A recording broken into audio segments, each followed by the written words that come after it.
Hello, my name is Jonathan Machin and I'm going to talk to you today about mobile diagnostic solutions and mobile diagnostic tools.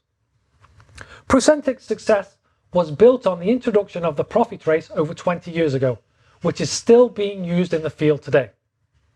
However, we are seeing a change within the market. Most of our customer base prefer to have permanent monitoring so they can utilize preventative maintenance. However, there still is a need for mobile diagnostic solutions. Think about the service engineer or systems integrator that works on multiple different sites and has to troubleshoot multiple different protocols. Not only do they have to troubleshoot networks, they also have to produce reports that show the network is healthy and robust.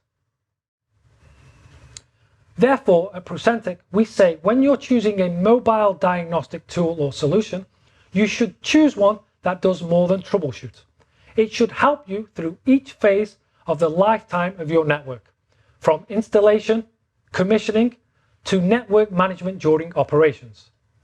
To do this, you would need reporting functionality, you would need something to help with commissioning, and even something to help with your network security. If you want to see what solutions Procentic has, please go to our YouTube and you will see how our features can help you manage, maintain, and troubleshoot networks. Alternatively, if you want to know what solution is best for you, please reach out to me at info@procentic.com and I will be more than happy to help. Thank you and see you next time.